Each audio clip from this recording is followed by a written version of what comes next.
This is the Retirement Solution Podcast with financial advisor Jon Hicks, founder of J. Hagan Capital. Just one more year.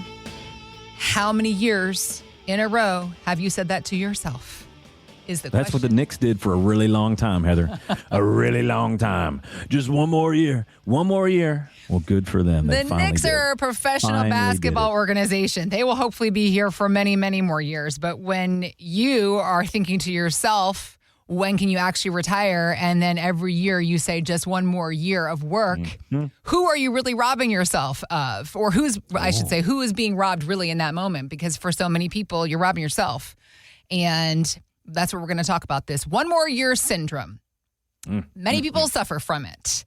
And pre-retirees will tell themselves over and over again, I'm just going to work one more year. And then the next year they say it again. And then the next year they say it again. Or perhaps you're married to somebody who keeps saying this to themselves and to you.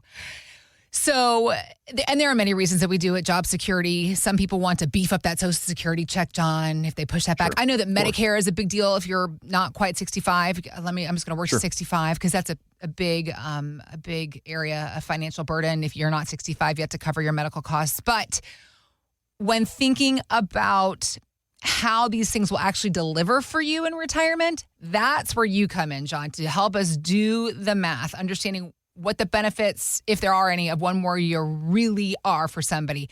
If you see somebody stuck in this mindset, they're saying one more year, how do you help them figure it out and make the leap if they can?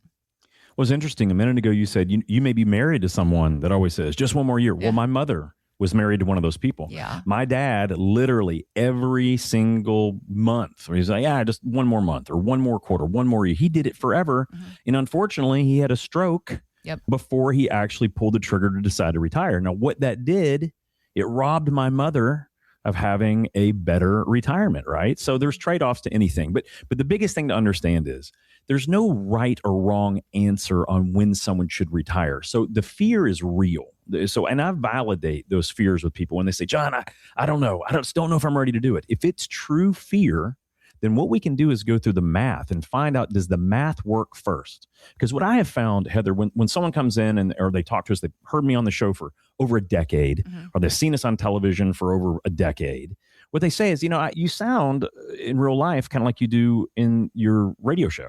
I'm like, well, how do you mean by that? It's like, well, you just kind of shoot it the way it is. I was like, well, that's good. Yeah. I was like, so let's do that. What's keeping you working?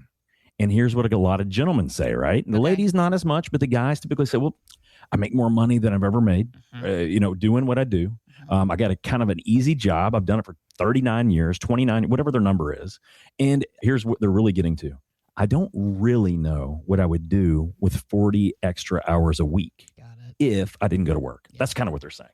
Which to me, guys, that is probably the biggest thing that should stop anyone or at least make them cautionary on if they should retire or not. It's not what we're retiring from, because believe me, if you're making more money you've ever made before, they still cover your health care. You get benefits. You got a boss that you can either tolerate, or maybe you're the boss now and life works okay. Why would you give that up if you did not have something better or more interesting or more challenging to step into? So it's not about what we're retiring from. It's what we're retiring to. Now, having said that, here's where I'm going to get into what I have found over the last 25 years of me doing this. When you run the actual numbers, it almost never pays people out what they think they're going to get by waiting one more year. I don't know why, but it just has, they're thinking, well, I make $150,000 a year. I make $100,000 a year, and in their mind, they're putting that $100,000 in that bucket, but they're not changing it else. Here's the thing. If you work that whole year, chances are you're just putting in what you put into your 401k that previous year. What was that? 10 grand, 15 grand, 18 grand. And maybe you saved a few more dollars in your savings account. Most people don't. So by working a whole year, you may have only saved an extra 20 or 30 grand. Now, does that hurt? Of course not. But if you're in your 60s, that new savings doesn't really have time to compound. So when I put that in people's perspective, like, oh, now I see what you're saying. I was like, right. Now, what does help by delaying is delaying Social Security a little bit, right? No, that actually does help, but only up to age 70. Right. So at age 70, it doesn't add up anymore. Like between 68 and 70 or 66 and 70, it grows by roughly 8% a year. Now, that's money they can't take away from you. That's number one. Number two, it's money that your surviving spouse gets to get later. So if you're married and you have a spouse that's younger or in much better health or things like that, is something you want to consider for waiting, but only to age 70. Now, here's the secondary part. What you're trading by waiting a year is probably the biggest thing to me, because it's the most valuable resource every single one of us has. We're trading that work we're giving up time. Okay. And when it comes down to when we're in our 60s and early 70s, we're trading it for something we can't get back, which is healthy retirement. I think a lot of people, if we gave up the last year of retirement in our late 80s or early 90s, it wouldn't be as big of a deal. Maybe. And I'm just saying that only because I've talked to thousands and thousands of people about this, because that's when the knees don't work as well. Right. The hips don't work as well. Hopefully we're still mobile, but at that point in time, we wouldn't have a problem getting rid of that. But by trading off and working more years, the youngest and the healthiest that we're going to be, that's kind of what we're giving up. And so if that is one of the things that would give someone a leap of confidence, as long as the math works, to retire early, I think they should consider it, Heather. Okay. Realistically, I think they should. There are obviously a lot of things that are involved with figuring out when we can retire at any point. But for a lot of people that you work with, as you said, they realize one more year doesn't make that much of a difference. How often do you find that people can actually retire sooner than they expected? And I know that's something that you guys work on with reallocation. They don't have to save any more money, but they still can end up spending more than they thought. I'm going to say 7 out of 10 people. 7 out of 10 people don't realize when they come in. They always say the same things. I'm just trying to figure out, number one, are we okay? Could we potentially retire in 2 years? Yeah. And the amazing thing is, I'm saying literally 7 out of 10 people, just off the top of my head, quick, stomach-based guess. Yeah. 7 out of 10 people, we say, not only can you retire the way that you've told me you want to do it, you can retire tomorrow. You could have retired a couple years ago if you're so inclined, because the math works. Now, then we just want to verify. Do we have our numbers right? Do we truly know the dollars that have been coming in? And do we truly know the dollars that you've been spending? Because that's just simple math, right? Dollars in, dollars out. Right. Now, then we just want to factor in, what about healthcare? And I don't mean paying for it. I mean, like, what did your parents need? How long did they live? What's been their longevity? Do we have dementia in the family? What about Alzheimer's? Does that run in the family? Cancers? What type are they? Are they the time that unfortunately and we're gone? Or are they things that, consistently, it's a battle that we're ongoing dealing with for decades or even longer? Because those things matter. Those matter, especially when we're doing the planning process. The age of spouses, if you're married filing jointly, matters a lot when it comes to having income for a surviving spouse. So those things matter. And all those things are the granular pieces, of what we go into. Inflationary concerns, right? So we're actually hearing the Fed, even though the administration, the president's like, I really need you to drop interest rates. They're too high. People can't get homes. It's messing everything up for my reelection of our Congress people in the midterm. But here's the problem. Warsh, when we knew about this guy, he's a bit of a hawk. They're basically saying, whoa, pump the brakes, Mr. President.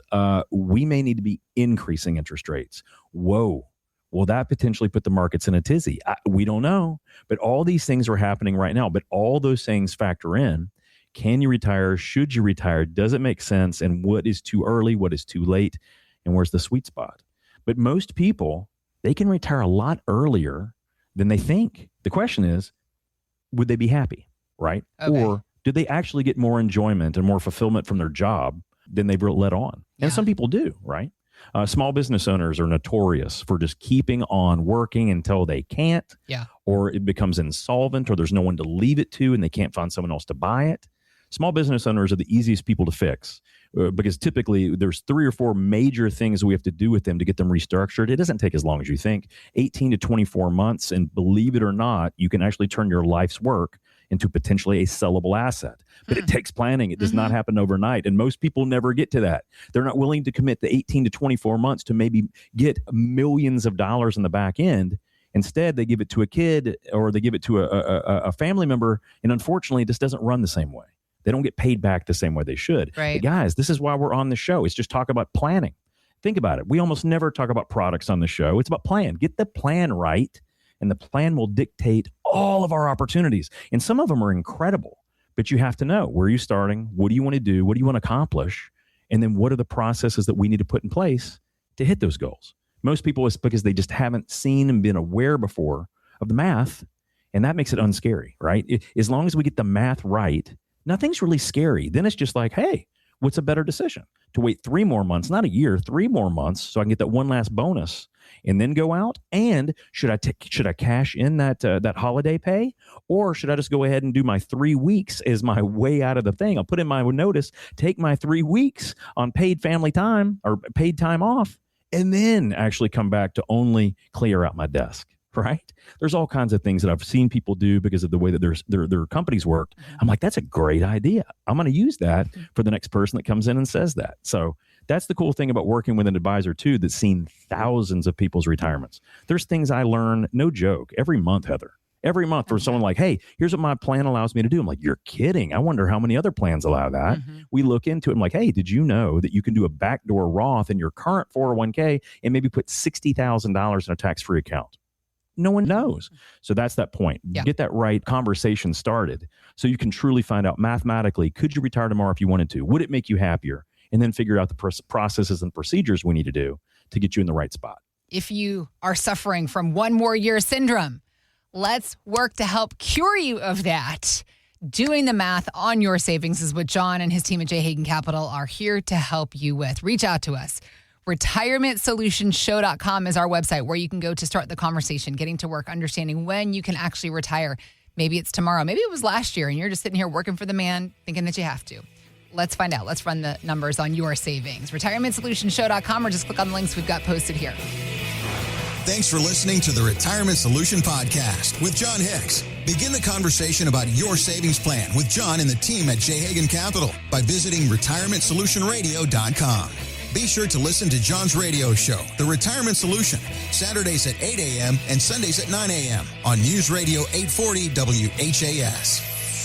J. Hagan Capital Incorporated is not licensed in all 50 states. To find out if J. Hagan Capital Incorporated is licensed in your state, please call 502-690-5635. J. Hagan Capital Incorporated is not affiliated with nor endorsed by the Social Security Administration or any other government agency and does not provide legal or tax advice. By contacting us, you may be provided with information about insurance and annuity products offered through J. Hagan Capital, LLC, NPN number 1882794.